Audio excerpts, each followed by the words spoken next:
goody, Doctor Who is back. Let's see how well it does. Because Jodie Whittaker's Doctor was just weird, and I said I would give this a chance, so here we go. Who are you?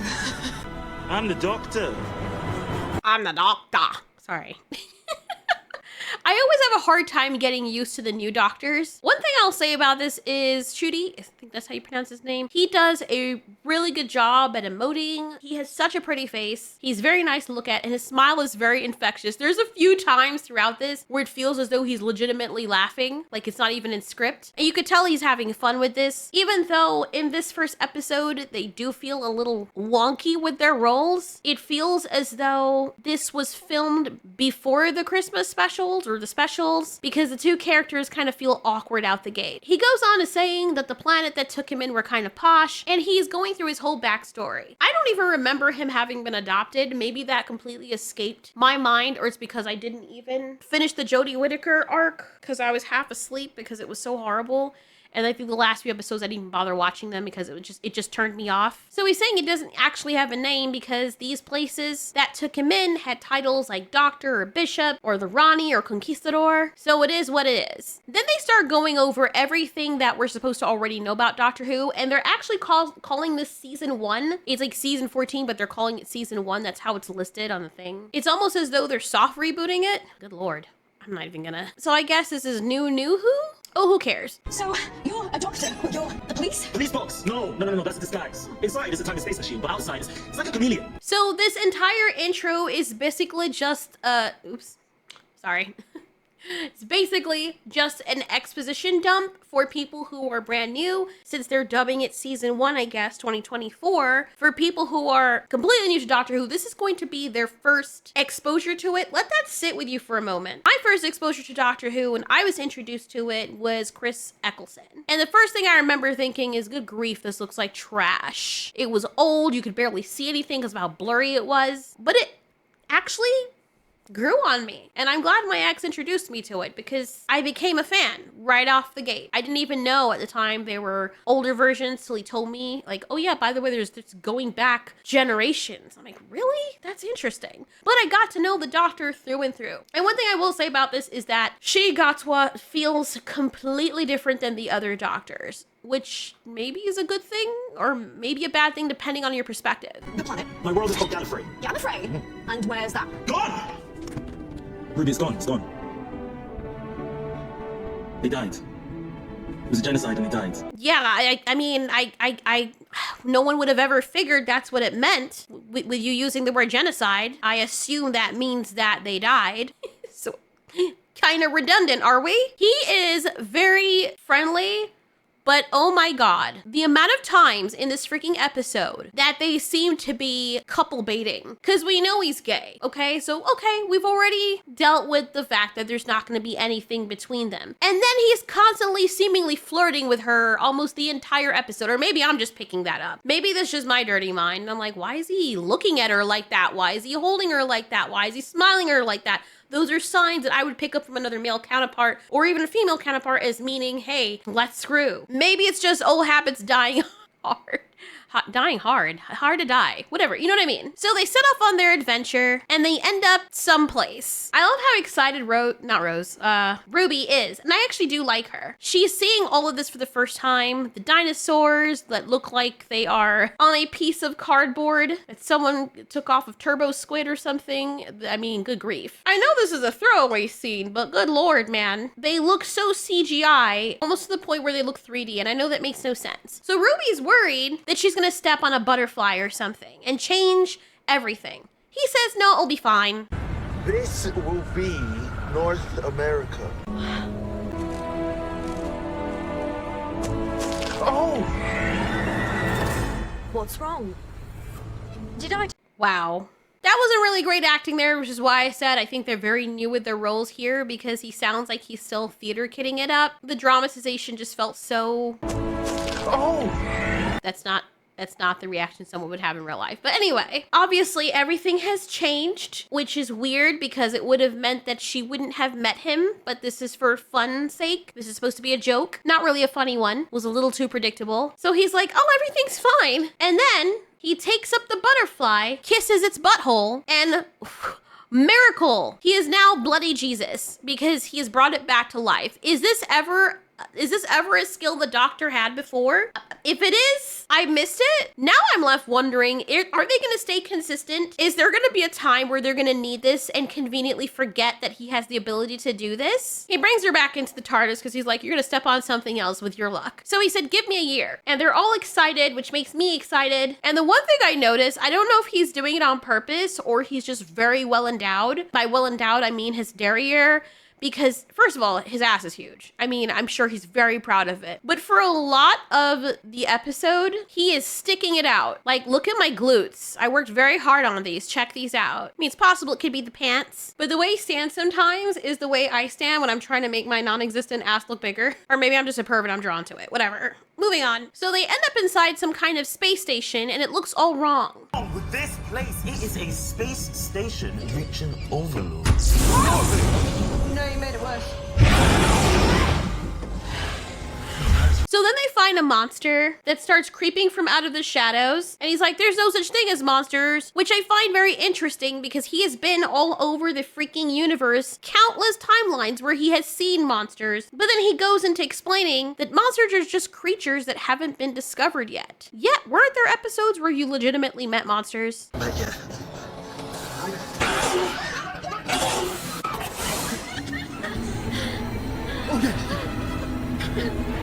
The question is, why did I run?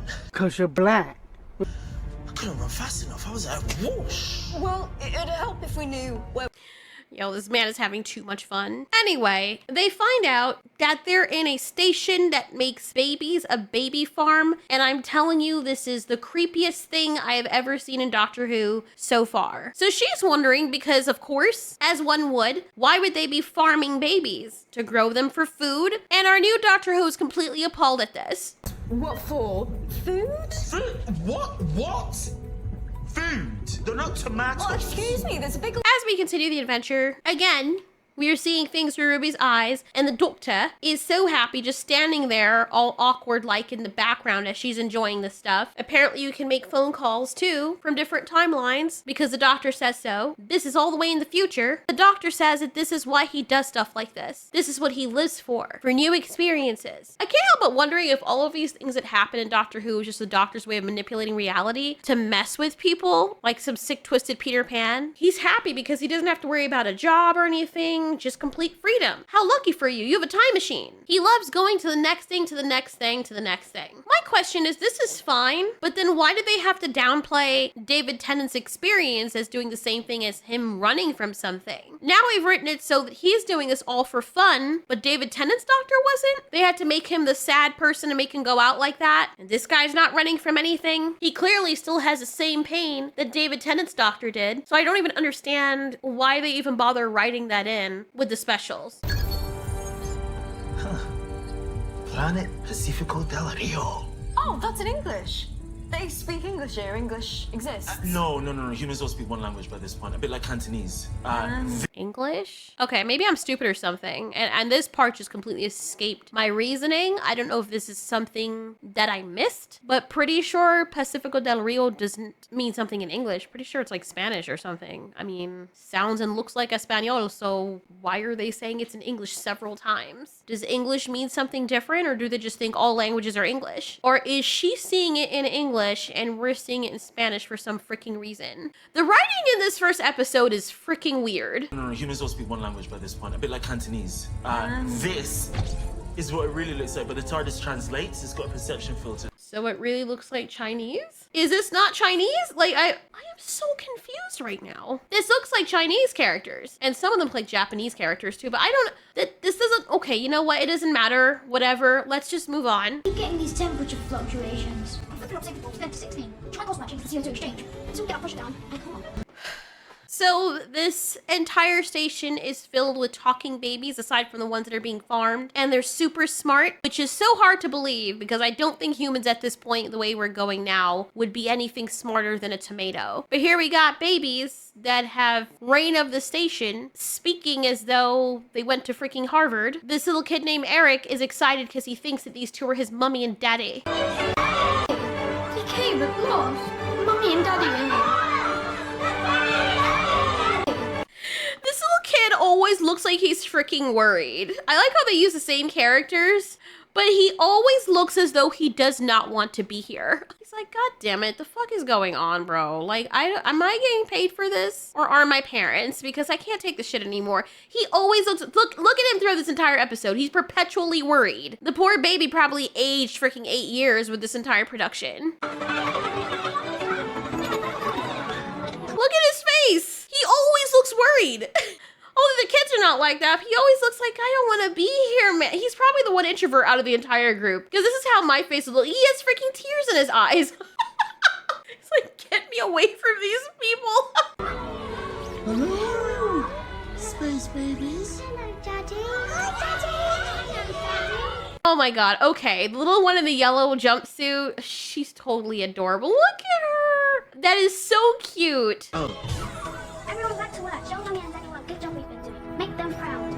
So then they show all the babies. There goes the worried face dude. And apparently she's the captain. She's got the prettiest eyes. But why did they make her the nanny over the babies? The other babies. Weird choice. But she's super cute and I just couldn't help but feel bad for her because they really miss their mom and dad. We never find out who their mom and dad is, by the way. I was waiting for that, but that never happens. She said, I knew you'd come back for us one day. And the CGI or technology is really good with this because when the babies are talking, it actually looks like they're talking, which is very well done. Annie. Captain Poppy, when was the last time that you had a hug? Never. Oh, baby, it's okay. Come here, it's okay. And the babies are very cute. Their ship that looks like two nuts encircled by separate cock rings. They don't look cute at all. The station is very odd looking. I like how there's 2 rings around the planet, very ethereal. Like I said, the babies are cute, but they do get a tad annoying after a while. The whole baby concept is something I haven't seen before, so they're trying to go with new exciting adventures. She is so adorable. She looks like a little doll. All of them are really cute, except for the Eric one that looks like he always wants to shit his pants. Okay, he's cute too, but what am I going on? Well, anyway, it doesn't matter. We're supposed to feel bad for them because apparently their parents abandoned them here, and 6 years has passed, but they stayed the same size for whatever reason. It's the same size. Baby size. This babies. But are we wrong? What do you mean? We're not meant to be like this. They may grow up wrong. Oh, Poppy. Look at me, look at me. Nobody grows up wrong. That's not completely true. There's some people who do kind of grow up wrong. I mean, if you grow up with your skin on the outside of your body, that's kind of growing up wrong. Why are we lying to people? That's why they're called deformities. If you grow up with your eye sockets on your ass, that's not how you're supposed to grow. Yeah, you did grow up wrong. I know you're supposed to make them feel better, but you didn't have to add on nobody grows up wrong because they're going to want questions answered. And if your population is growing up a certain way and you're not, that means that there is something wrong with you. And no matter how much people tell you that nothing is wrong with you, you're going to continue living in this delusion that there's nothing wrong, but always feeling as though there is something wrong because 99% of the population obviously doesn't look like you. So clearly, yes, something went wrong in the wiring of you growing up. It doesn't have to limit you, but you have to be honest with yourself. So, I don't know. But they are children, so I guess he's trying to make them feel better in the moment. You are what you are, and that is magnificent. But Mommy and Daddy left us. Oh my god, she's so cute. Is she actually talking? Because this is so adorable. Like, her facial reactions, I don't even know if those are real. You can't know now with the freaking AI stuff. Her facial reactions look exactly what matches the dialogue. The other babies, you can kind of tell, okay, they're just superimposing, altering their lips to make them speak. But with her fiddling, the way she's making eye contact with him and looking down, and what they've had her say, it actually looks as though she's speaking, and it makes sense what she's saying, that she's actually saying what she's saying. That's okay. Mine did too. What happened? Well, I was found. Hooray! That was a weird cut. Did you see it? Let's go frame by frame. She says, hooray. And then there's a cut. It was almost seamless, but I caught it. Play it again, you can see it. Hooray! Little baby. Hooray! Little. Hooray! Unless she retracted into herself super quickly. Who knows? So he tells her he was left as a little baby in the middle of outer space, which is something I didn't know before. And he mentions he's a Time Lord, last of his kind. There's no one like me in the whole wide universe. No one like me exists, and that's true of everyone. There's no problem, Captain Bones. It's a superpower. High five. And Ruben, and then there's Salty and Boo. Yo, bro over here is like, bitch, do not talk to me, bro. I don't want to be here. He looks so upset. I like how they pan the other babies. Like, oh, I'm just guessing all your names. And they're like, that's my name. Yep, I'm looking at you. Eric looks worried. And then this dude, like, he looks so dead inside. He looks like a dude who's been married to an abusive woman for like 40 years. And he's just so over it that he's conditioned himself to just stay quiet now and pretend he can't speak. Baby's like 2 years old, going on 50. Once again, this little baby, it looks so like he gives me anxiety looking at his face. And he's like this the entire episode. I'm not even exaggerating. That is how his face is set. Sam Tarley much. Looks like him too. So they have a nose blowing session. The AI nanny thing, or what we thought was AI, is like, time to blow your noses. After cuddling the babies, ask them what the thing is downstairs if it's their pet dog. They all start freaking out. And then the doctor, this is the only funniest part of the entire thing. The doctor decides to make fun of the babies by scaring the shit out of them repeatedly just because it's funny. And you could tell the actor is having so much fun with this. He thinks it's hilarious and he's cracking up in the background. I did not mean to scare you. There is no such thing as the bogeyman. That thing was more sort of like a, Bogeyman! No, stop it! No, stop it! Nanny, tell them there's no such thing as the bogeyman. Bro is cracking up back there. Look at you. That was totally not in the script. He is totally out of character right there. I swear to God, that had me laughing so hard. It wasn't even that funny. It's just the way he's cracking up in the background. She's cracking up too. She's like, this is great. He's dying. Ruby's trying to stay in character and he's over here losing his freaking shit. His sphincter has now fallen down at his ankles. How hard he's freaking laughing back there. So scary.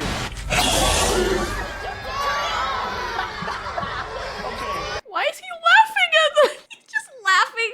I can't be, I'd probably be laughing too. I'm evil like that. I would probably be laughing. Not because it's funny, it's just that the whole situation, never mind. So he tries to find out why the boogeyman's scary. There's high pressure in the buildup of the hull, and the AI nanny thing tells him to come down to the access portal 357. He notices a pattern. He says, dude, everywhere we go, every adventure that we have, or the adventures we've had so far, always include babies and them being abandoned or something. And if things connect, man, you are connecting them like crazy. So there is obviously a connection with Ruby and whatever is going on with their adventures. He asks if she knows anything about her birth mother or father. She said she was just left by the church. And this is where things get weird because he gets almost transported, minus the TARDIS, to that day when she was abandoned. Seeing the cloaked figure and Ruby walking back out in front of him, he is transported back to the present. She's like, the fuck is wrong with you, bro? You okay? Say no to meth. But not only that, from that day, it was snowing. And now it is snowing in the station, which is impossible. It's real snow, and this is tripping him out. He says he's been through the ends of time and back and has never seen anything like this before. Can you imagine being thousands of years old or however old he is and never once having seen a situation like this? Makes you wonder how big the universe is, not to mention all the timelines and possibilities of parallel worlds. He said, I thought my birth was crazy.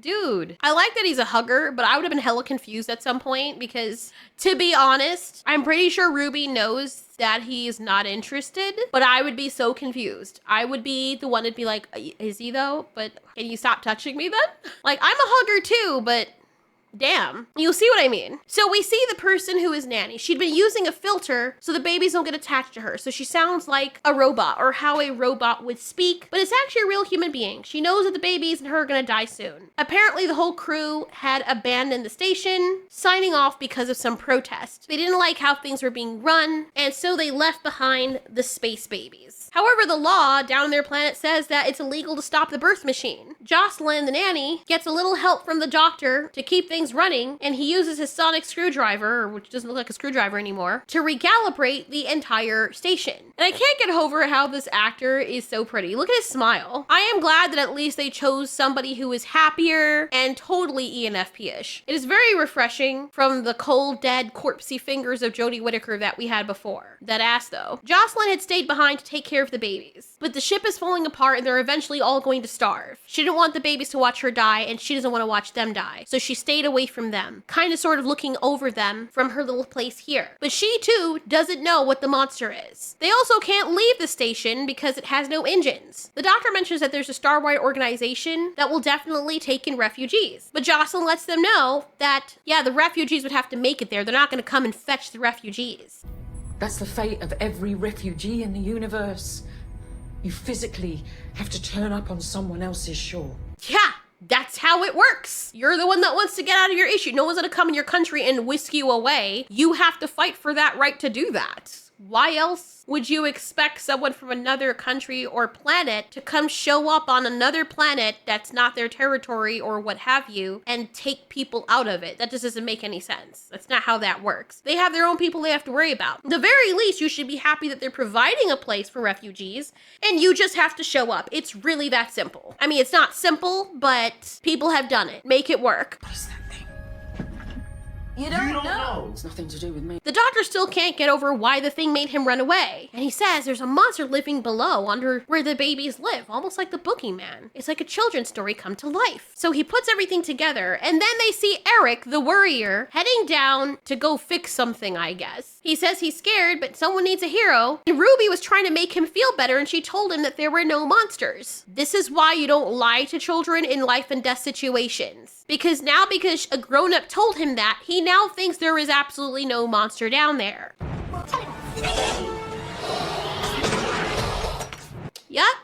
Yep.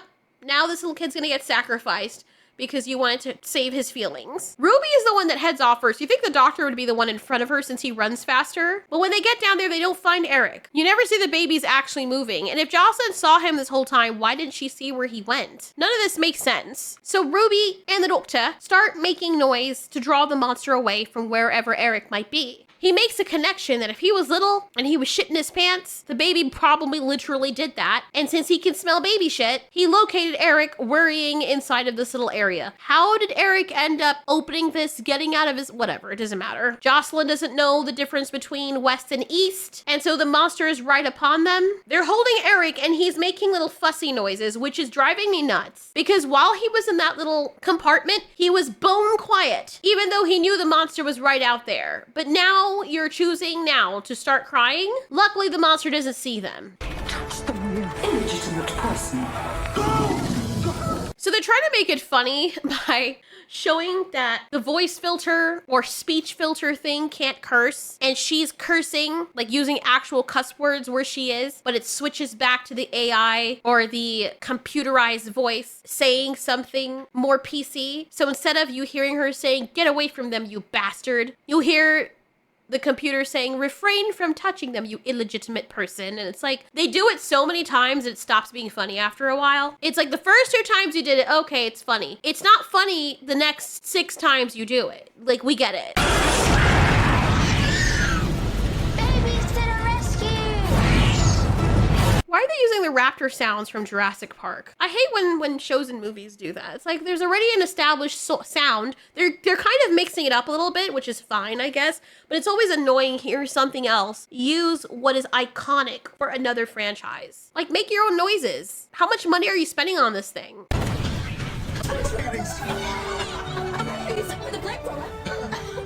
I mean, it helps that she's really cute.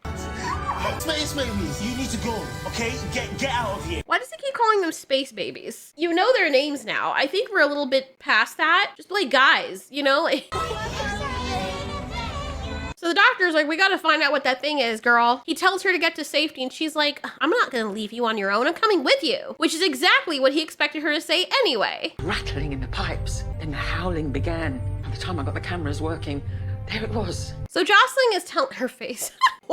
Sorry. They still don't know where this thing came from. The doctor sees it leaving these weird things behind. Some of it ends up falling straight on Ruby. The doctor finds a parthenogenesis machine, the same one that makes the babies. And he's like, "Bro, I figured it out," because of course he did. He's a doctor. The machines are up above and down below. One grew above, which are the babies, and then something else grew down here. The machine is mother and father to the babies, and mother and father to the boogeyman. And because the educational software ran out of control, it told a story. A literal story for kids. which includes monsters. And so it created the monster, and the monster roars at 17 something hertz, which is the pitch that makes you scared, and that's why he feels scared. And I feel as though they're making all of this up as they're going along.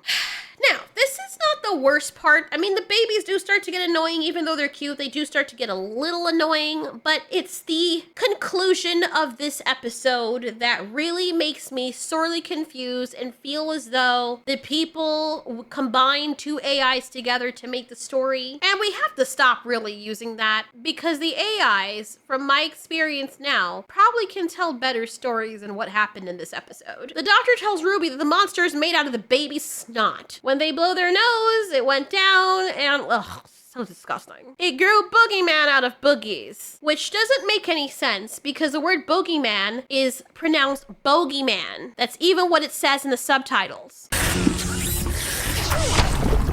The machine was literal, and so it grew the bogeyman out of bogies.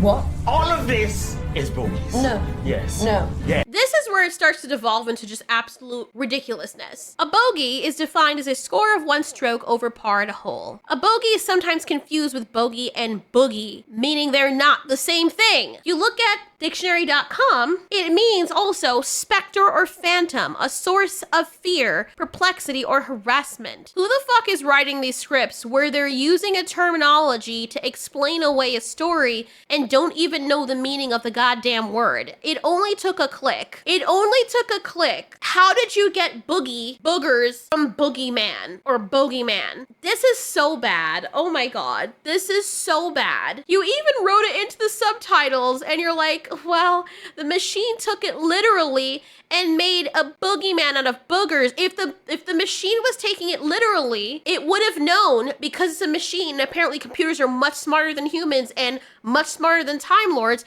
who have been alive for thousands of years and should know this shit, that it would have made an actual specter or phantom, as is its definition, not boogers. Now, maybe it could have used this as a source for this, but the way he's explaining it tells me that he nor the writers understands exactly what a boogeyman is, and that it's not boogie isn't boogers, man. It is bogey, as in specter.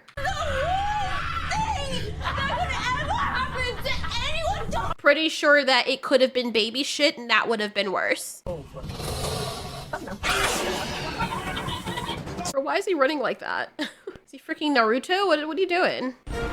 It's calibrated. It's brilliant. Got control at last. So since Jocelyn has control at the right time, they decide to pull something from out of Alien, and she's like, I'm gonna save the babies. Don't you dare hurt them. She says, I'm gonna protect my children and blast that thing into space. So she locks it in the airlock after protecting the doctor, and the thing is scared and all the oxygen starts getting sucked off. They pulled that from Alien as well. And then out of nowhere, this is what really gets me, and I'm sitting here confused for the entire rest of the episode. Out of nowhere, the doctor says this. It is one of the children, Jocelyn! She's got a sonic. He says, it's one of the children. It's one of the children. Bro, what are you talking about? What the fuck does that mean? And I'm expecting there's gonna be a child under all that snot. So now they want to save the monster that was trying to kill them. You're hurting him. Oh, shut the fuck up. Oh my god. I can't even blame them because they're kids. They don't understand. But they're telling the nanny, Jocelyn, they're like, stop it, you're hurting him. Worrier looks like he's just finished crying. I swear they're probably abusing this kid on set or something. And the doctor's having all these flashbacks when he's looking at the monster that was trying to kill them, and he's thinking to himself, I am the last of the Time Lords. How do you keep going for days like this? I'm the only one of me in the whole wide universe. No one else like me exists. I'm sorry, are we supposed to feel sorry for the mucus monster that's trying to kill the babies? That just lives in constant aggravation and aggression? No one else likes him exists. Okay, what are you gonna do with him now when you guys save the babies and put him down the plank? You think they're gonna give him a crib and a piece of land for him to till the soil? He's going to want to kill he's made out of mucus. Where was this energy from some of the other stuff that you tried to vanquish? This is giving me Jurassic World Fallen Kingdom vibes. When Maisie sets free the dinosaurs, knowing full well the danger it would put them and other humans in.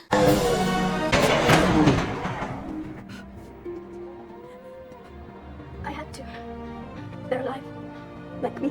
Dumbass. Let's put everyone in danger because your feelings. And they couldn't have written something better. If you wanted to save it because it had the cure to something you wanted to study, that would have made more sense.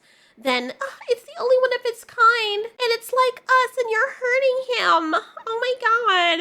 I mean, I might be a little bit hypocritical, because if it were a wolf or something like that, I would have probably not wanted to kill him either. I'd have been like, this is kind of manageable, but this thing literally puts fear into people by roaring. Now, we haven't seen it kill anyone, but it's just weird how they completely 180'd at this point of the story, which made no sense, as if there's never any excuse to kill something ever, even when it's putting you in danger. Imagine if this were a xenomorph. I mean, there are some animals where you can make the argument that it's probably a better idea to get them out of the area before they cause more harm, if at all. So the doctor goes in there as this nasty thing is like being shifted away, and he saves it by closing the door. She tells Jocelyn to stop. She says, "You save them all, Jocelyn. You save them all." Which means the monster too. And she goes from being a maternal figure to like, okay, you're right. Like, what in the world? You save them all. The hell is she crying for? Why is she crying? No one ever established that this thing was a baby. It's made out of snot. It tried to kill the other babies. Like, why is she bawling?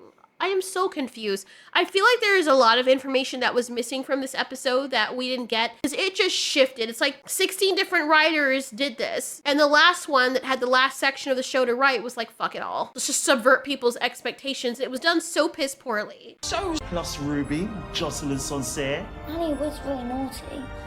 Why was Nanny naughty? She was trying to protect you, you fucking idiots. Oh my god. She was naughty because she was trying to get rid of the same monster that you guys did not like and did not want around. Sitting up there in your freaking righteous throne shitting yourselves as everyone else has to bend their backs and sacrifice themselves to protect you. But the nanny was naughty?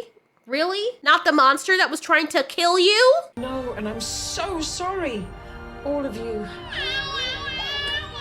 Oh, Jesus Christ. See, this is where I started to get fucking annoyed. I mean, I was already annoyed before this, but now it's too much. It was cute at first, and then it's like, I want to get the fuck out of here, bro. Like, this is too suffocating for me, and I'm watching this. She said I was just on my own for a very long time. Maybe they mean because she stayed in the room and the babies didn't know she was there. Whatever, it doesn't matter. The doctor's like, your favorite monster is just fine, guys. Look, see? The monster's okay. It's just standing there.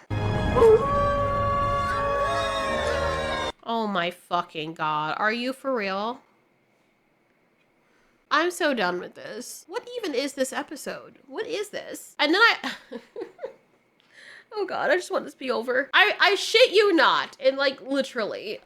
Because no one can come and get them, and they're stuck on this space station. I mean, the doctor has a TARDIS, but whatever. He even mentions it at some point, but whatever. Let's just all forget that exists. He's like, yeah, you need a way to do that, and it turns out that all that buildup of the pressure in Hull 3B is from you. Because you swear you stacked up all your nappies, and that makes methane. And no wonder it was so stinky down there. For 6 years, a great pile of poo, you've got a zillion metric tons of methane, babies. Space babies. So they're gonna use that to propel themselves towards where they're gonna go as refugees to this other place. And I shit you not, the ship that looks like an ass and balls farts and propels them towards where they need to go to their new home. And they're all happy, and the baby's like, I love you, Ruby, while he looks like he doesn't want to be there. And the ass ship goes wherever that planet is. And he's like, yeah, this is a normal day for me, by the way. Extra special nuts. That's what he says. No, that was extra special nuts. I'm I. And you, Ruby Sunday, get this, your very own TARDIS key. So he's like, I want you to come with me. I'd love it if you came with me. And then he does that fucking face. Like, what are you doing? You're gay, bro. Stop. That shit is so annoying. Nothing is happening between these two. And he's not doing it on, maybe he is doing it on purpose. I don't know. But you ever have those dudes that are like, they're gay and they have a female best friend and they know they're hot. And they're just like, you know, I'm not into her. But I mean, It would be so amazing if she fell for me knowing she could never have me. Like, that's what this is giving. It is so annoying. It's like, dude, stop. Like, what do you... Stop it. Is this how you... Do you look in the mirror and then you just make those faces at everybody that you see? It's so weird. So I'd love it if you came with me. To what? Just travel? No, bitch, to fuck. I'm kidding. Maybe I'm not. I don't know. They did this whole thing with David Tennant where they're like, will they, won't they? And they end up doing... I'm pretty sure they ended up doing it. Just because I like asking questions, I wonder, like, if David Tennant, and I always see him as a doctor, I'm sorry. If he likes someone and he's like super into them in the moment, are both his hearts beating really fast or just one or not at all because they're sharing the load? Just fun. So she says yes. Says, except, I have one requirement. And I'm thinking he's gonna say, don't fall in love with me. But he doesn't say that. With his ass taking a whole 5 minutes to enter the room after he does, he says, I can't bring you back to that day, Christmas, where your mom left you. Never. Which she's very disappointed about because he kind of can. He says a single snowflake could change your birth mother's story. Then you would never meet me and none of this would ever happen. If that's the case, then everything that you do in the past can affect that. So I don't know why he brought that up because that makes absolutely no goddamn sense. Now they're showing that the butterfly thing does work. When you step on one, it just alters all of reality and the future. Things do affect the future from the past. So anytime you go in the past, that's going to affect and possibly alter the story between you two. So why make specifications for that night alone? And then even if it changes, you could just change it back. Anyway, they show back up for Christmas to Ruby's mom, and the doctor is so inconsiderate because he ends up in their kitchen and ruins their house. Is he gonna fix that? Because that's so rude. Like, you've just ruined the structure of the home in their kitchen. Why didn't you do it outside? Why did you have to do it in their house? That's so disrespectful. Do you know how expensive that is to fix? And you're not doing it yourself. Are you gonna take your sonic screwdriver and fix it? What was even the point of doing that? Then he's like, I hope your mom doesn't slap me. Why wouldn't she slap you? You just ruined her house. Again, then we see him scanning Ruby because I guess he's trying to understand her or something. And apparently he tells them his name